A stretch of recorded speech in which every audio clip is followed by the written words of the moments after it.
Haha, you guys weren't expecting me to come from there, were you? You guys were all like, where's Jeiku? Well, I was behind the chair the whole time. Hey, what's up everybody, Jeiku here, and hey, first off, this is a new series called Anime Impact, where I touch off on the newest animes, I talk about the impressions they left on me, I'm also going to talk about random things that intrigue me about the new animes, and I'm also going to be grading how I feel about their future prospects as a series. Why don't I call it Anime First Impressions, you ask? Because everybody else does that. I'm different. You should probably subscribe. You're probably wondering to yourself why you're looking at my avatar and not the real me. That's because I have to stay off camera momentarily, and I'll explain that in the future once it becomes appropriate, but with all of that out of the way, Darling in the Franxx. What is Darling in the Franxx? There are currently 5 episodes of Darling in the Franxx, and it is an anime that started last month, and is the byproduct of a collaboration between A1 Pictures and Trigger, both studios which have created very well-known and beautiful titles in the past. A1 Pictures being most well known for such works such as Sword Art Online, Blue Exorcist, and Fairy Tail. Trigger being well known for Kill la Kill, Little Witch Academia, and though it may not be well known that the title I'm about to mention is associated with Trigger, but I'm just going to go ahead and say Gurren Lagann, because although not technically under Trigger Productions, Trigger was founded from former Gainax employees who had a heavy hand in that project as well. In short, this is a crazy collaboration that I've been anticipating. So many amazing titles under these 2 production companies, and they're going to get together and just gonna make a baby?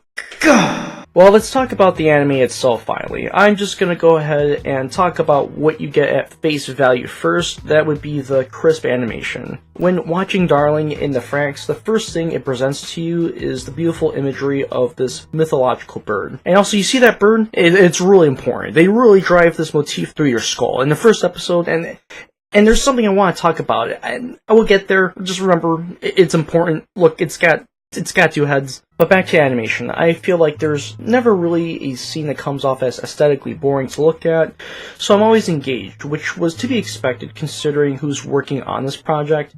And I can basically point out to you what companies had a hand in animating what scenes. This scene being very much so an A1 production work with its stunning scenery and wide shots. Here's a segment that's very reminiscent of the aggressive style of Kill la Kill.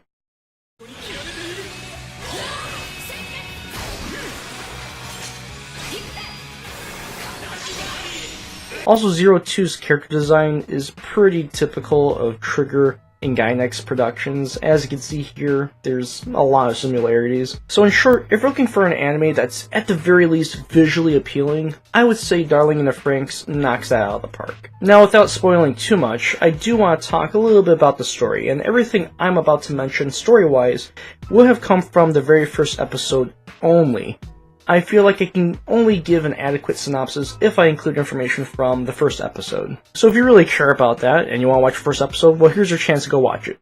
Boop, time's up. Okay, so to start off, I'd like to say that one of the things I love about this anime from the get-go is that it doesn't spoon-feed you the whole universe to you. There isn't a giant plot exposition explaining why things are the way they are. Instead, it sort of gives you segments of the world bits at a time.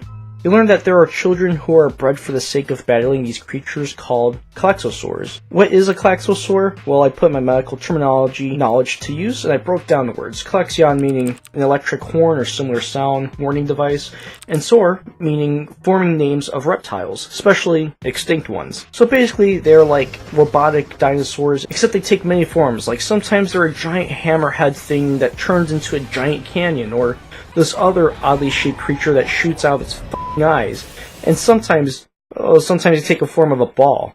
Yeah, balls. Okay, so transitioning to the characters in the story, you learn that the characters are all named by number. The children refer to this one man as what seems to be some kind of overseer as Papa, and they make 0 references to any other parental figures. It's as if they were brought up without being told what parents are, or at least that's what it seems like to me at this point. And at one point, this girl named 02, who's this erotic girl in a red spacesuit with horns, she coins the term Darling.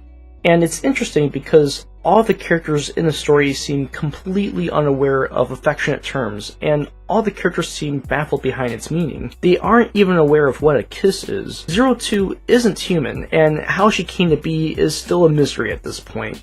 She seems to be like a free spirit. She does what she wants. She's the bad girl that no one wants to get involved with. It's rumored that all of her partners die within 3 times of writing with her, so the other characters are extremely reluctant to speak with her. Unlike the other characters, she's knowledgeable about intimate relationships. She kisses Hiro, the main character, without him even knowing what a kiss is.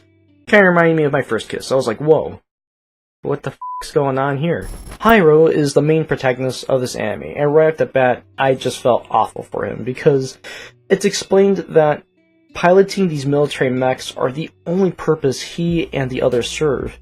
And in order to pilot these mechs, you need to have a partner to be in sync with. And yes, I understand that's the same exact premise as Pacific Rim, but the way it's handled here in this series is a lot deeper than that. Hiro explains that for some reason out of nowhere he loses his ability to pilot and is no longer in sync with his partner. It basically ruins both of their lives because they were paired for their compatibility. And remember that bird I showed you earlier? Yeah, I'm going to talk about that now. That bird is a Chinese mythological creature called Jian. It's explained in the series that these birds are born with one wing and are incapable of flight without a mate. I researched fully the description of what a giant bird is, and the way it was described is as follows. A mythical bird supposed to have only one eye and one wing. A pair of such birds dependent on each other, inseparable, hence representing husband and wife. The motif behind the giant birds and the characters, as well as it is beautiful, is also blatantly obvious, so I'm not going to go into great detail of it. The reason why I felt like it was important to bring this up is that both Hiro and 02 talk about the giant birds from 2 different perspectives. When Hiro talks about the giant birds, he says that they are pitiful creatures, and I really think it's ironic because I believe he's talking about himself at this point. He wishes he didn't have to rely on someone else in order to pilot, and he hates the idea of the giant birds because they're not independent. 02, on the other hand, when speaking about the giant birds, she states that they are imperfect and incomplete creatures, but she finds the idea of their way of life to be beautiful. And this is also ironic because it's mentioned that 02 is actually able to pilot a mech on her own. However, she chooses not to. She very much prefers to have a partner, her darling. So one thing I've really enjoyed about this series so far is the duality between these 2 characters and how it all just fits into the centerfold of the story. They make pairing up with one another in these battle mechs a very deep and intimate thing. And okay, the scene, I know that what it looks like, I'll explain what it is. I know it looks like a guy piloting this girl's love handles doggy style, but what it actually is, well, it's a guy piloting this girl's love handles doggy style. But I already told you that this was an intimate thing, okay, and I meant that in every facet of the imagination. Anime. Impact. But in actuality, I believe the anime is injected with sexual innuendos with a purpose. I'm not entirely sure, but perhaps this is as intimate as it gets for these children. I mean, I just find it odd that they are unfamiliar with terms of endearment. But that's just random speculation early on this point in the series. Now, what's funny is that that's actually what draws me into the series. No, not that particularly, but the symbolistic relationships between the characters is what draws me in.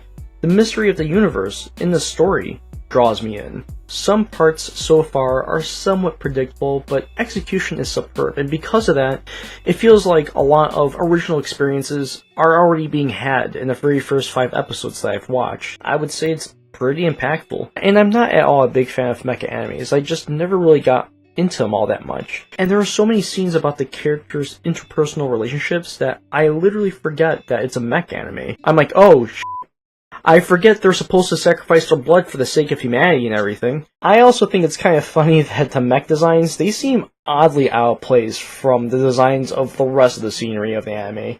I'm unsure if this is done intentionally or not, but like, just look at this and look at that. I mean, look at this and then look at that. Look at this and I mean, look, you're gonna take that and you're gonna put that where?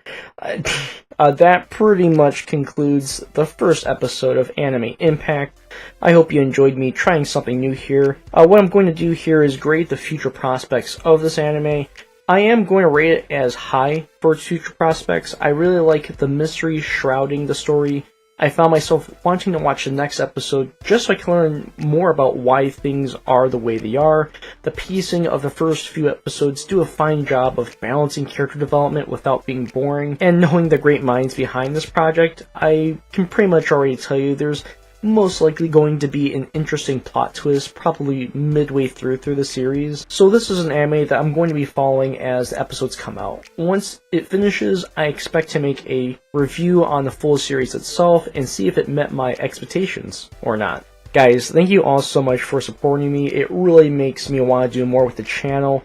If you like this series idea, or if you have any suggestions on how I can make it better, then I'll listen to the good ones that you guys provide.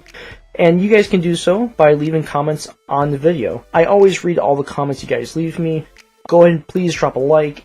And if this is your first time watching Jeiku Anime Review, then I'm going to introduce you to the first rule of Jeiku Anime Review. If this is your first time watching, you have to subscribe. While I had fun verbalizing my thoughts so far about this new anime, I'm personally enjoying the format of this type of series. I hope you do too. I'm going to go ahead and binge watch another anime while I wait for more episodes of Darling in the Franxx. See you guys all next time, and Jeiku out!